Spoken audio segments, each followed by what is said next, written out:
How's it going, pilots? I am Keith, and today we're going to talk about the Hero 9 Black.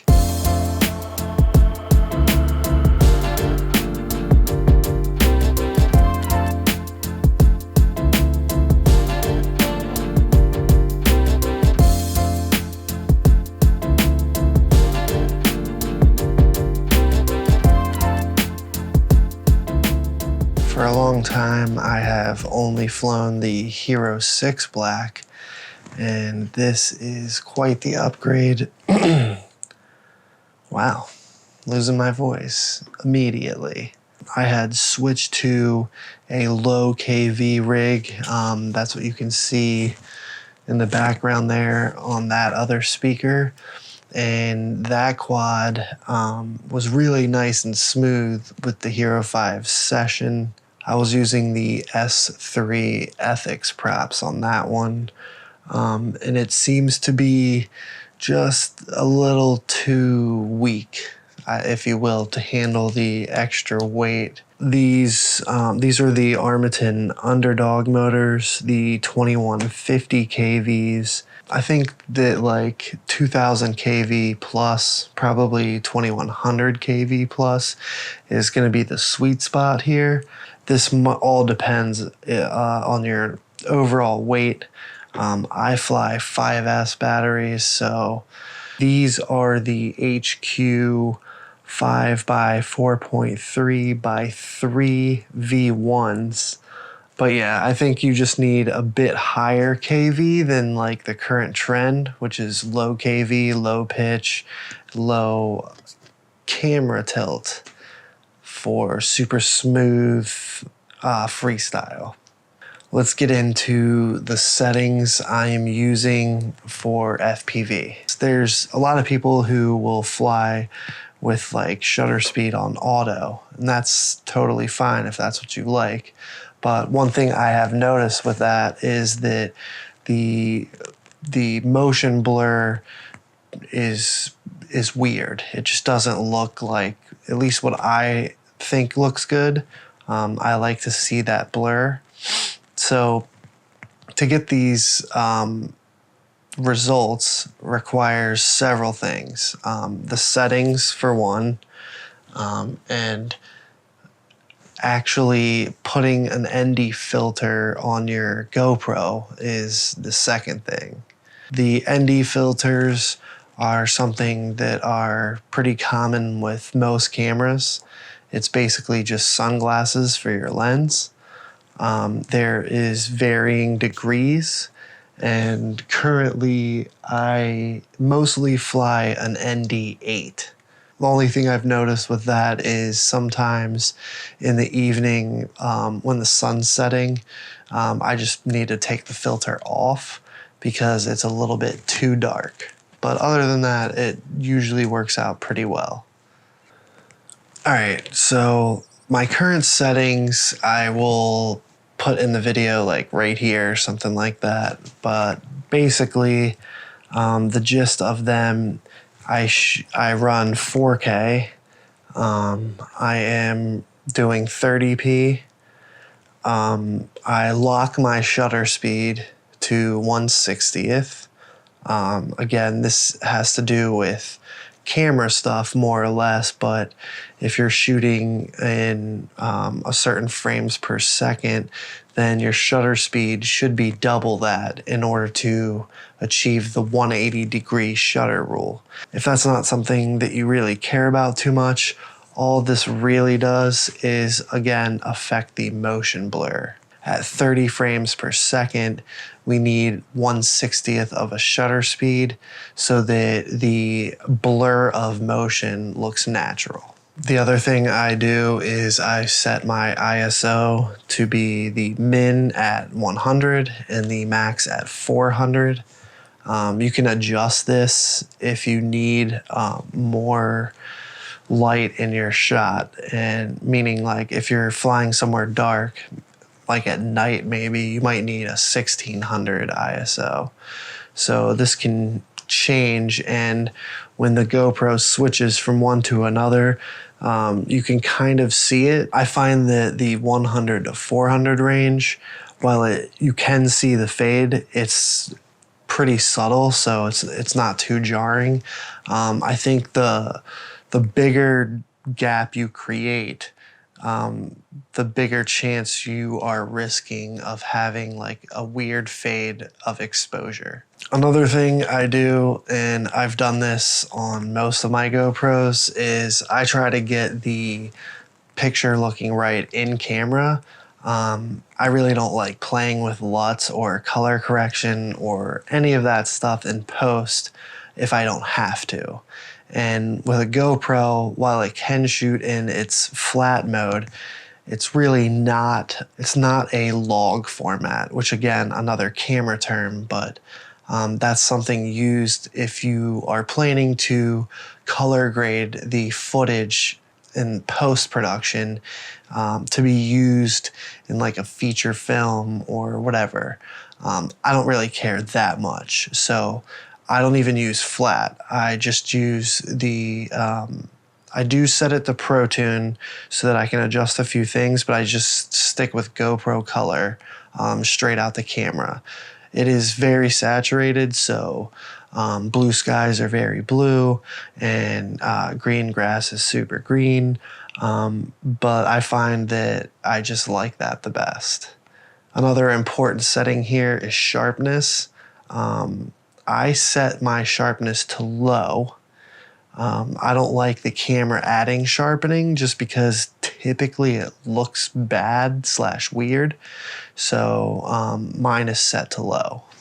I definitely don't want the camera to automatically change the white balance while it's filming, so I set it to, I believe it's 5500 for like everything. I don't even change that. I just leave it at 5500. And last but not least, I'm not ashamed, I do use Hypersmooth. I mean, it's just an extra tool to kind of smooth out maybe some weird little jitters here and there. For the Hypersmooth, they recommend high shutter speeds to let more light in and whatnot. And so I have noticed some weird like ghosting or added blur as the camera moves when it has the Hypersmooth on in a slower shutter speed. But all of these things honestly kind of seem to work together when you're in the air to create a really nice picture. Another thing, and this is something new to me, it may not be new to you if you already have like a GoPro Hero 8 or something like that, but I do set the bit rate on high. When you set your resolution to something from 2.7K and above, I believe, then you can switch to the high bitrate mode.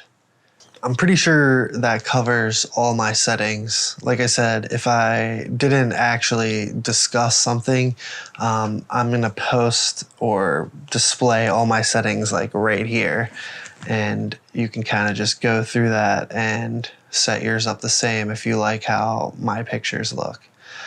The second part of having really crispy and smooth, whatever you want to call them, great looking FPV videos is actually how you are exporting it. What I do, I switch between DaVinci Resolve and Adobe Premiere Pro. For the past few videos, I've been doing Adobe Premiere Pro.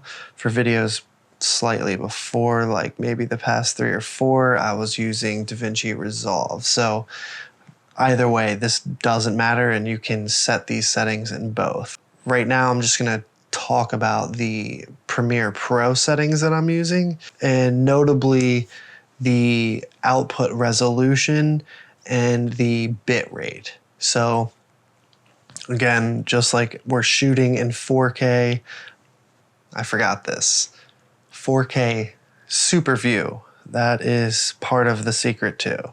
The Super View gives you the super wide angle shot, which just happens to be perfect for FPV. If you're shooting in 4K, then you're also going to want to export in 4K. So what I do, I simply choose the 4K preset for YouTube in Adobe Premiere Pro, And then obviously I'm gonna change the file name. I changed nothing else except the bitrate. I scroll all the way down to that setting. I believe in 4K, it is set at 40, which is 40 megabits per second. Probably wrong there. It's set at 40, I know that. I don't know if this really matters or not, but I set mine to 48 just because of the intervals. And now my math's gonna be all wrong because I'm thinking too hard, but intervals of 8 seem to be more 8-bit friendly. And since none of these cameras, even if they're shooting in a higher bit rate than they say, they're not shooting 10-bit like high-end professional cameras. If you're shooting 8-bit, to me, your max bit rate when you output your final product should be a multiple of 8. I just bumped mine up to 48. You can go higher.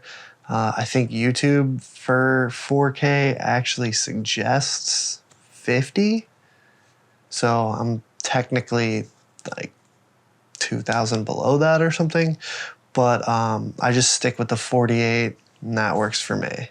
I haven't tried it yet, but another great thing about the Hero 9 Black is it supposedly works I think just as well as the Hero 6 Black, which was like a special GoPro for Real Steady Go.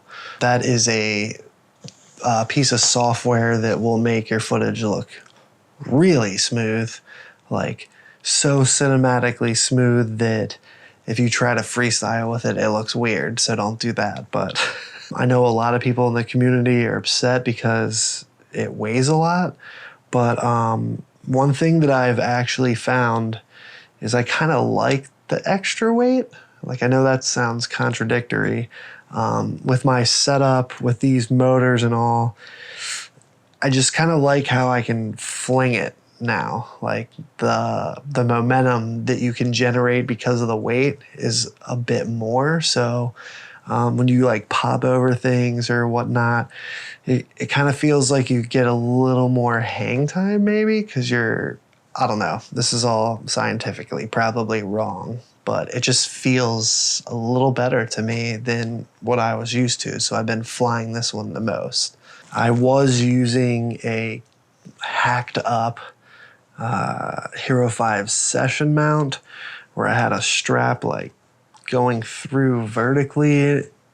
It was secure. It didn't seem that safe. Like if I smacked a tree, the GoPro would probably smash. This is by Brain3D. I really like this. It has this little slit here, and that allows you to slide the lens up in it. And then it has this extra slot right here, allowing you to slide a ND filter in there. I have crashed the you-know-what out of this, and so far it's been holding up well. So that's pretty much it with the Hero 9 Black. The videos you've been seeing on the monitor behind me were all flown and filmed with the Hero 9. In the next video, I'm going to discuss my thoughts on the TBS Tango 2 as a pilot switching from the X9D Plus. So tune in next time if you want to hear my thoughts on that.